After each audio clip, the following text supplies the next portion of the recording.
नमस्कार। तो आ गया enforcement directorate money laundering PMLA act पर एक और जबरदस्त फैसला।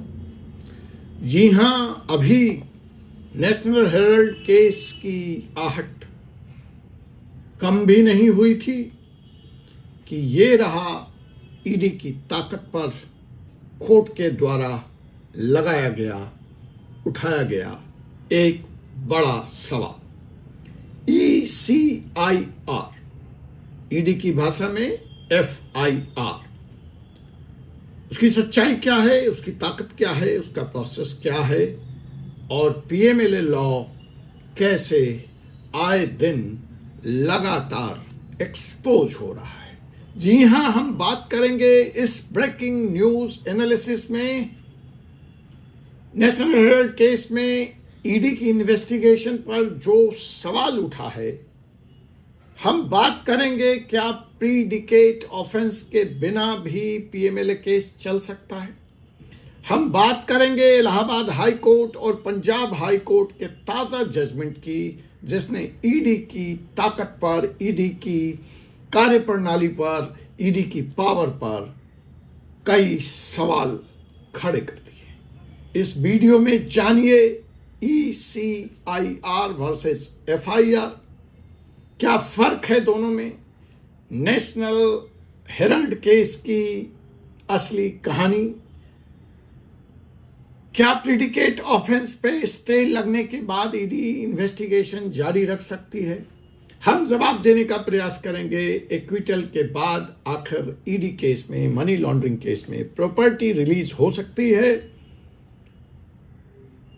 No wall no plaster doctrine क्या है, Supreme Court versus High Court में कौन सही है। कई ऐसे फैसले आ रहे हैं जहां पर supreme Court versus High court conflict के मंजर पर खड़ा दिखाई देता है। ऐसी हालत में कॉन्फ्लिक्ट में कौन सही है और कौन गलत है, ये सारे मुद्दे जिन फैसलों को आधार बनाकर हम डिस्कस करने जा रहे हैं, वो चलिए मैं पहले ही बता देता। आप कहते हैं बार बार फैसले नहीं बताते, जजमेंट्स नहीं बताते, ठीक है, तो थोड़ा होमवर्क भी किया कीजिए। चैनल की अपनी लिमिटेशंस है, हम नाम बता देते हैं, ठीक है। और जैसा कि आप जानते हैं कि पीएमएलए पर हमारा डिटेल्ड कॉम्प्रिहेंसिव कोर्स लॉन्च हो चुका है। पीएमएलए पर लेकर हम आ रहे हैं ऐसी किताब जो शायद वर्ल्ड की पहली किताब होगी। जी हां, मनी लॉन्ड्रिंग पर वर्ल्ड की पहली किताब, ऐसी किताब भारत में लिखी जा रही है। भारत की तो पहली किताब है ही, उस पर हम चर्चा करेंगे फिर कभी किसी और एपिसोड में। आज फिलहाल फिर से रिपीट कर दूं, कोर्स का यहां अलग लिंक है। अगर आप पीएमएलए लॉ के बारे में ज़्यादा जानकारी चाहते हैं, आप एडवोकेट हैं, आप छात्र हैं और इस एरिया में प्रैक्टिस करने में एक्सपर्टाइज चाहते हैं, स्पेशलाइजेशन चाहते हैं, इस कानून को समझना चाहते हैं, तो हमारा कोर्स ज़रूर ज्वाइन कीजिए। कीमत है मात्र 199 rupees.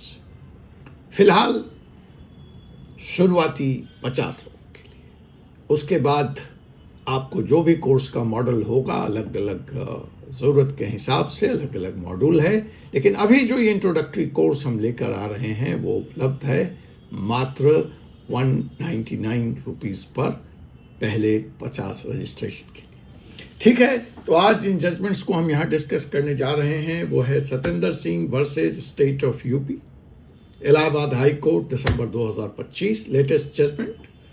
Chetan Gupta versus ED, Punjab and Haryana, फरवरी 2025 का जजमेंट। और of course Vijay Mandal Chaudhary, Supreme Court का जजमेंट। तो मैं हूं advocate doctor Ajay Kumar Pandey, Supreme Court of India से, और आप इस वक्त देख रहे हैं 4C सुप्रीम लॉ पार्टनर्स का यह कानूनी चैनल। सब्सक्राइब करें, बेल आइकन बटन को दबाएं और लेटेस्ट सुप्रीम कोर्ट अपडेट जानने के लिए बने रहें हमारे चैनल पर। This video is only for educational and information purposes. Views expressed are personal legal analysis and not legal advice. Consult a qualified advocate for specific legal matter. With this disclaimer, आज की video में हम आपको देने जा रहे हैं बहुत ही इंपॉर्टेंट हाई कोर्ट के 3 फैसलों की जानकारी जो ईडी के पावर पर सवाल उठा रही है। नेशनल हेराल्ड केस सहित हंड्रेड्स ऑफ पीएमएलए के केस को डायरेक्टली इफेक्ट करने जा रही है। जी हाँ, पीएमएलए का कोर्स ऑफ डिस्कोर्स बदलने जा रहा है हाई कोर्ट के इन 3 फैसलों के पृष्ठभूमि में। तो आने वाले दिनों में जो पीएमएलए ऑलरेडी फाइल्ड है, जो केसेस ऑलरेडी कोर्ट के सामने है, उसका भी डिस्कोर्स और कोर्स बदलने जा रहा है। इसलिए महत्वपूर्ण है, दिसंबर 2025 में इलाहाबाद हाई कोर्ट ने कहा ये लेटेस्ट फैसला क्या कहता है। Allahabad High court ECIR can be updated but investigation can not continue if predicate offence is stay. बहुत बड़ी बात। ईडी का यह मानना था या ईडी का यह कहना था या ईडी अब तक यह कह रही है कि जी प्रीडिकेट ऑफेंस के अलावा ईडी में पीएमएलए में registered complaint stands alone on it's foot. इसलिए प्रीडिकेट ऑफेंस में इनोसेंस साबित हो जाने के बाद भी proven non guilty, ED offence, ED investigation will continue.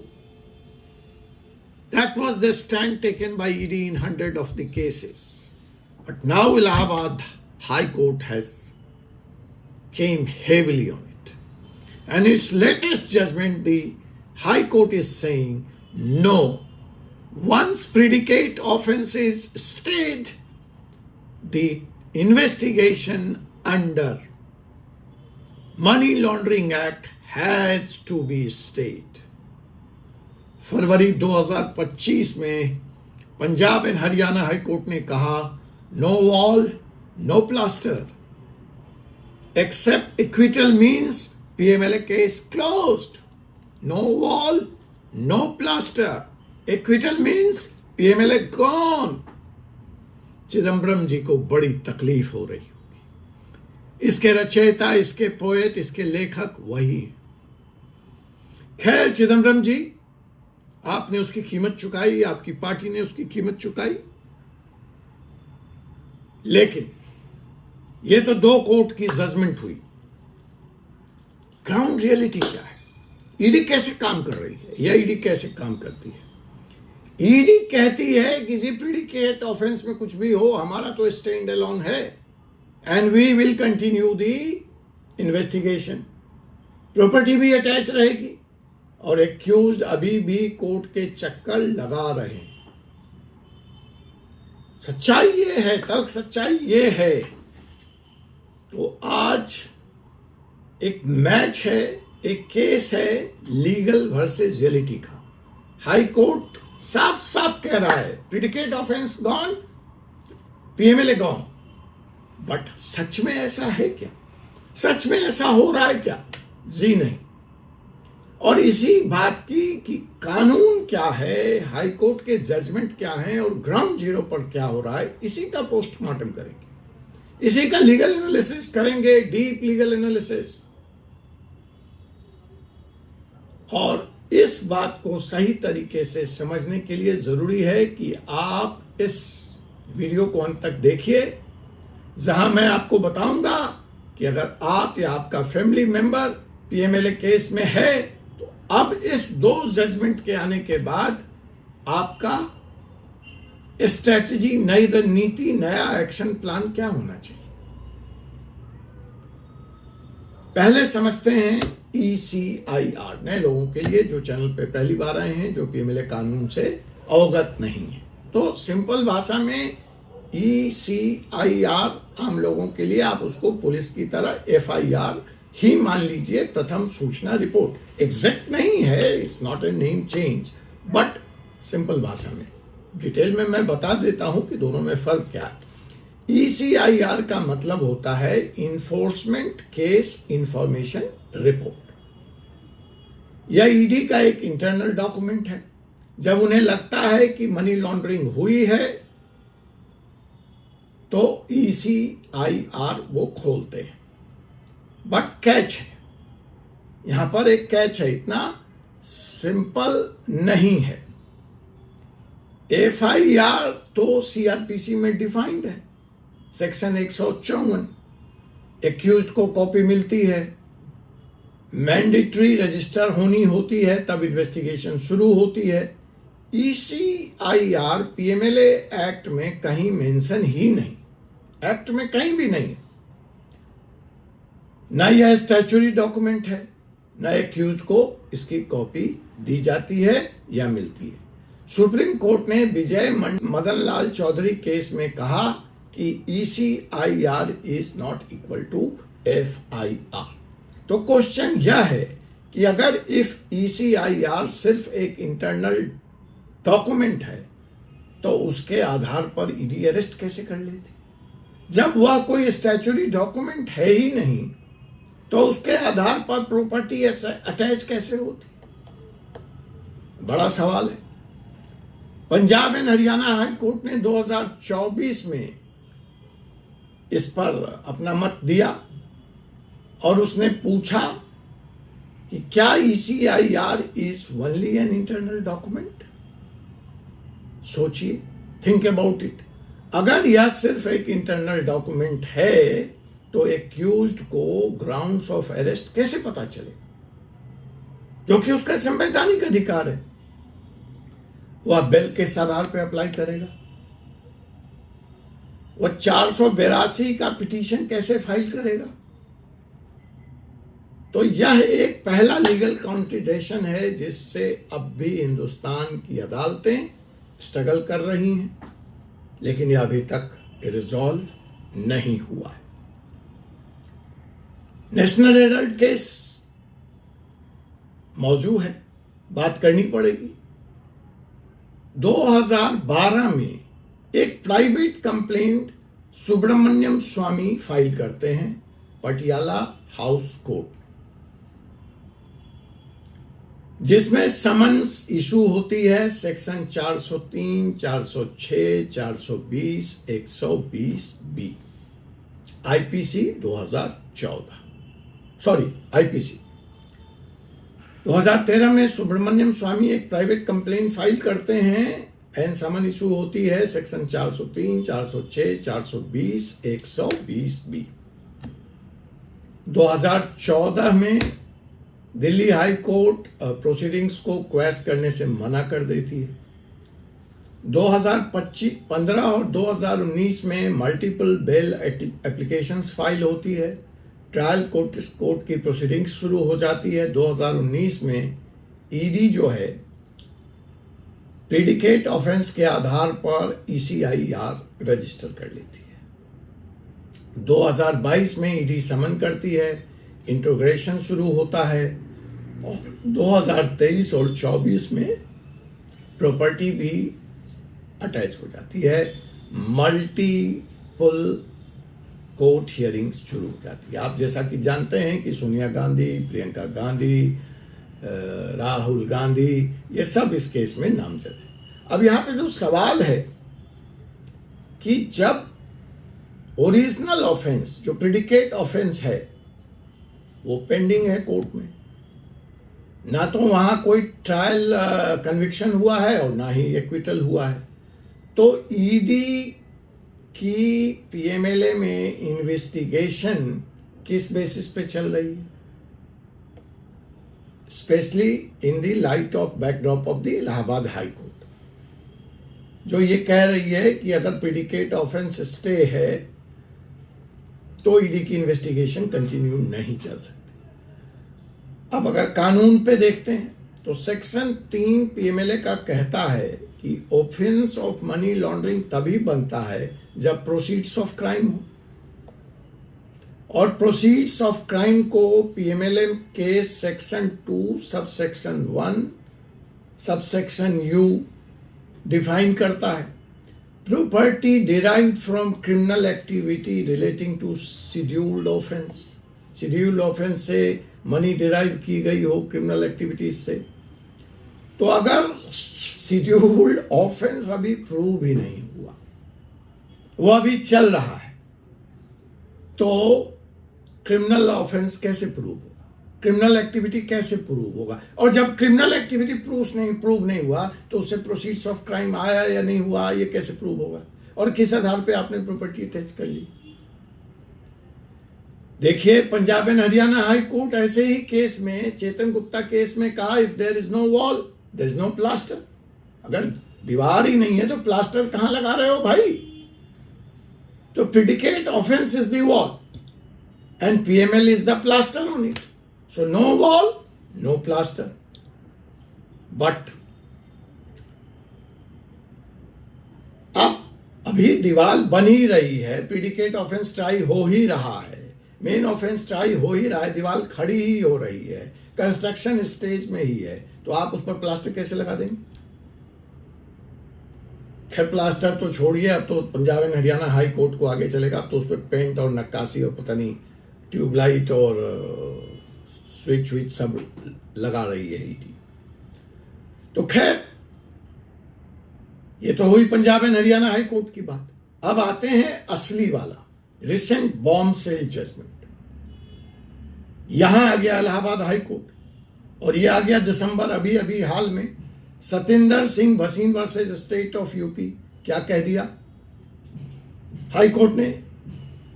Adhanom to ECIR permissible. कहा आपको ईसीआईआर में आपका इंटरनल डॉक्यूमेंट है, कुछ लिखा पढ़ा करना है, उसको बढ़ाना है, करते रहिए, आगे बढ़ा सकते हैं। मतलब ईडी अपने ईसीआईआर को अपडेट कर सकती है इन्वेस्टिगेशन के दरमियान। नई सूचना मिली, नई जानकारी मिली, नई एविडेंस मिली, नए लोग मिले, नए कनेक्शन मिले, जोड़ लीजिए, लिख लीजिए। जबकि एफआईआर में ऐसा अलाउड नहीं है। एफआईआर में एक बार जो लिख गया वो अकाट्य सच है, ना उसको आप हटा सकते हैं, ना हटा सकते हैं, ना बढ़ा सकते हैं। लेकिन ईसीआईआर को आप अपडेट कर सकते हैं, ये इलाहाबाद हाई कोर्ट ने कहा अपने लेटेस्ट जजमेंट सतेंद्र सिंह भसीन बनाम उत्तर प्रदेश सरकार। लेकिन पॉइंट नंबर 2 जो बहुत इंपॉर्टेंट, कहा कि भाई PMLA investigation can't continue if predicate offence is stayed. अब इसके पीछे लीगल लॉजिक क्या है कि अगर प्रीडिकेट ऑफेंस ही स्टे हो गया, मतलब कोर्ट ने कहा रुको, पहले यह डिसाइड करो कि प्रीडिकेट ऑफेंस बनती भी है कि नहीं। तो जब तक प्रीडिकेट ऑफेंस ही डाउटफुल है, जब तक दीवार खड़ी ही नहीं हुई, जब तक दीवार बनी ही नहीं, तो पीएमएलए की इन्वेस्टिगेशन का बेसिस क्या है? अब आइए एक बार फिर से Punjab and Haryana High Court की judgment Chetan Gupta versus Directorate of Enforcement फरवरी 2025 को देख लेते हैं इसी आलोक में, इस पृष्ठभूमि में। तो जस्टिस अनूप चितकारा वहां पे क्या कहते हैं? Proceedings under PMLA are always subservient and secondary to the primary proceedings, that is predicate offence. इसको और क्लियरिफाई करते हैं अपने जजमेंट में justice Chitkara. If the closure report filed or accused discharged or acquittal happens, wall has broken, plaster will also गो।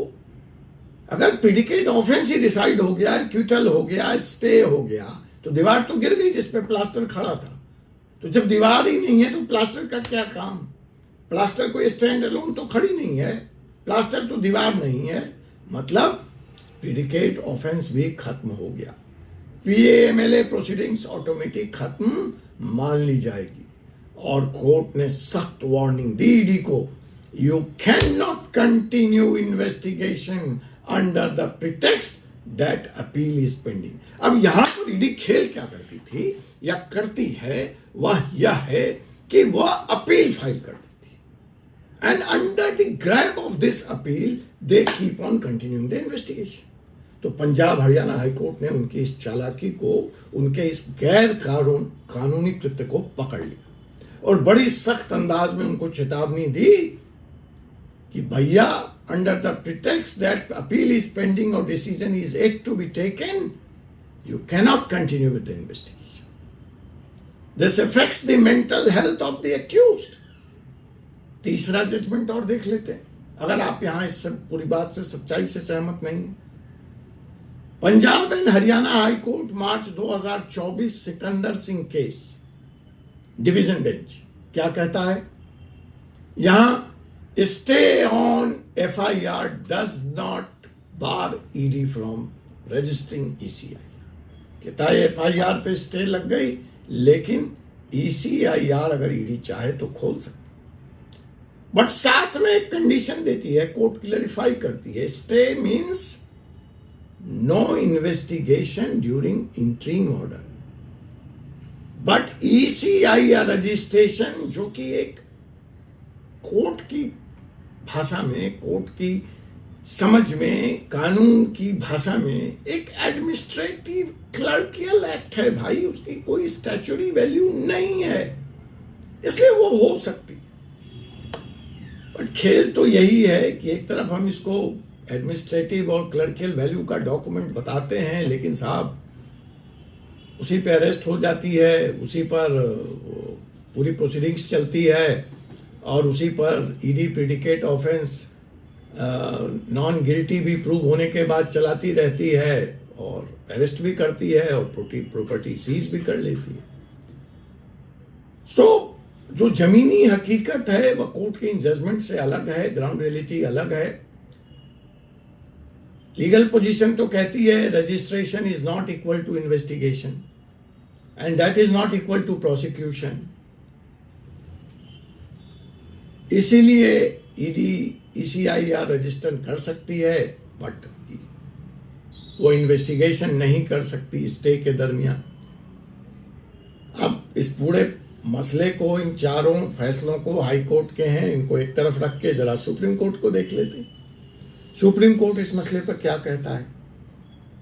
विजय मदन लाल चौधरी, बड़ा ही landmark judgement आया 2022 का। Supreme Court ने कुछ इंपॉर्टेंट सिनेरियो दिए, 10। सिनेरियो नंबर 1, अगर एक्यूज्ड का एक्यूटल हो गया तो प्रेडिकेट ऑफेंस में पीएमएलए प्रोसिक्यूशन पॉसिबल ही नहीं। सिनेरियो नंबर 2 कि अगर प्रोसीडिंग सीक्वेस्ट हो गई इंटायरली तो schedule offence does not affect, no PMLA. Scenario number 3, अगर एक्यूज डिस्चार्ज हो गया सेम रिजल्ट। तो कोर्ट ने साफ साफ लहजों में, साफ साफ शब्दों में कहा कि if elementary foundation that scheduled offence is removed, consequential PMLA proceedings shall also fail.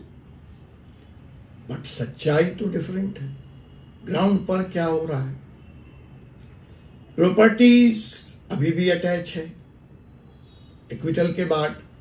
ED अब भी समन्स इशू करके बुला रही है एक्यूज्ड को। एक्यूज्ड अभी भी मल्टीपल कोर्ट्स में राउंड लगा रहा है। तो ये जो कानून है और जो जमीनी सच्चाई है, इसमें इतना भारी लोचा क्यों है? इसमें इतना भारी गैप क्यों है? तो इसके 3 रीजन हैं। जैसे सुप्रीम कोर्ट ने 3 सिनेरियो दिए, तो ईडी का जो अपना आर्गुमेंट है वो कहती है कि भैया पीएमएलए की जो इन्वेस्टिगेशन है ना, वो इंडिपेंडेंट इन्वेस्टिगेशन, इसीलिए प्रेडिकेट ऑफेंस का रिजल्ट क्या हुआ हमें उससे कुछ लेना देना नहीं। रीजन नंबर 2, ईडी ने कहा देखिए मल्टीपल एफआईआर हो सकती है। एक एफआईआर पे स्टे लगी, एक एफआईआर में इन्वेस्टिगेशन रुकी या एक्यूटल हुआ, लेकिन दूसरी एफआईआर तो अभी कायम है, इसलिए we have right to proceed with the investigation. Reason number 3 कहती है ईडी कि देखिए जो ट्रायल कोर्ट्स है ना, वहां रूटीन रिमांड ऑर्डर्स जजेस पास करते हैं, और Punjab and Haryana High Court ने खुद ही इसको acting as extended arm of ED कहा कि जो रिमांड स्टेट का हमारा जो मैजिस्ट्रेट है वो माइंड अप्लाई नहीं करता है, वो ईडी का ही एक एक्सटेंशन बन के रह गया, वो जो कहती है वो कर देता है। अब इसके एक अलग कारण है, उस पर फिर कभी और चर्चा करेंगे। तो एक तरफ हाई कोर्ट खड़ी है और दूसरी तरफ ग्राउंड जीरो की वो मैजिस्ट्रेट की अदालतें हैं जो ईडी के कहने पर रिमांड दे रही हैं मैकेनिकल तरीके से। तो हाई कोर्ट कह रही है स्टॉप ईडी, दूसरी तरफ ईडी बोल रही है वी आर इंडिपेंडेंट, और बीच में कौन पिस रहा है? वो है एक्यूज्ड, वो है नागरिक। अब इन हालतों में क्या होना चाहिए, कैसे होना चाहिए, इस पर आप क्या सोचते हैं? इन सारी बातों पर हम जानना चाहेंगे आपसे कमेंट के जरिए। करने को बातें तो बहुत है, कॉन्स्टिट्यूशनल प्रोविजंस क्या है, पर्सनल लिबर्टी का क्या होगा, पर्सनल प्रॉपर्टी अटैचमेंट किस बेसिस पर, ECIR में एडनम्स क्या होता है, क्यों होता है, बहुत सारी बातें। प्रोसीड्स ऑफ क्राइम्स क्या है, कैसे आइडेंटिफाई किया जाए, क्या प्रिडिकेट ऑफेंस में जहां स्टे मिल गया है ये जजमेंट अप्लाई होंगे, कॉन्स्टिट्यूशनल क्वेश्चंस भी हैं। वीडियो लंबा हो जाएगा, फिर इस विषय पर लगातार आपसे बात हो रही है, बात करेंगे, नहीं तो क्लासेस में आइए, वहाँ विस्तार से बात होगी, डिटेल्ड वीडियो में आइए। फिलहाल चलते चलते सॉल्यूशन क्या है, एक दो टिप। अगर आप या आपके जानने वाले खुदा न खास्ते ऐसे केसों में फंसे हैं तो सबसे पहले आप प्रिडिकेट ऑफेंस का स्टेटस चेक करवाइए, प्रॉपर्टी अटैचमेंट को चैलेंज करिए, ECIR की कॉपी डिमांड कीजिए, एंटीसिपेटरी बिल की स्ट्रेटजी बनाइए, नेशनल हेराल्ड और इस तरह के सिमिलर केसेस का अध्ययन कीजिए, सारे कंट्राडिक्शंस को एड्रेस कीजिए। मेरा सवाल, मेरा जवाब, मेरा विचार अगर आप जानना चाहेंगे तो मैं तो यही कहूँगा, नो प्रिडिकेट, नो PMLA, जो सुप्रीम कोर्ट कह रहा है, जो हाई कोर्ट कर रहा है, लेकिन इम्प्लीमेंटेशन तक यह बात ले जानी गंभीर चुनौती है। Courts needs to be more vigilant, trial court has to stop being playing extended arm of the ED. Every remand order must have reasons to give remand, not just routine orders. ED की power बहुत ज़्यादा है। Arrest are without grounds, attach without trials, summon without ECIR copy, check and balance इस कानून पे बहुत ज़रूरी है। दोस्तों, अगर आपको या किसी जानने वाले को PMLA केस का सामना करना पड़ रहा है तो ध्यान रखिए, कानून की जागरूकता, कानून की जानकारी ही आपको बचा सकती है। यह टेक्निकल कानून है, स्पेशलाइज्ड लॉयर ही इसको एड्रेस कर पाएंगे। यह रेगुलर क्रिमिनल लॉ नहीं है, इसको रेगुलर क्रिमिनल लॉयर हैंडल नहीं कर पाएगा। आपको अपने मसलों के हल के लिए PMLA एक्सपर्ट के पास ही जाना चाहिए। अगर यह वीडियो आपको हेल्पफुल लगा तो इसको लाइक करें, शेयर करें, क्योंकि बहुत सारे लोग इस इंफॉर्मेशन को नहीं जानते हैं। सब्सक्राइब करें और बेल आइकन बटन दबाएं, कमेंट में बताएं आपके व्यूज़ क्या हैं। और हाँ, अगर इस तरह के कंट्रोवर्शियल विषय पर आपको और वीडियो चाहिए तो हमें कमेंट में बताइए। नेक्स्ट वीडियो में मैं कवर करूंगा सेक्शन 82 प्रोक्लेमेशन और BNS क्या बदला है, एक ताजा मुकदमे के जरिए। सेक्शन 82 प्रोक्लेमेशन और BNS और कैसे करती है पुलिस इसका मिसयूज। टिल देन, जय हिंद, जय कॉन्स्टिट्यूशन।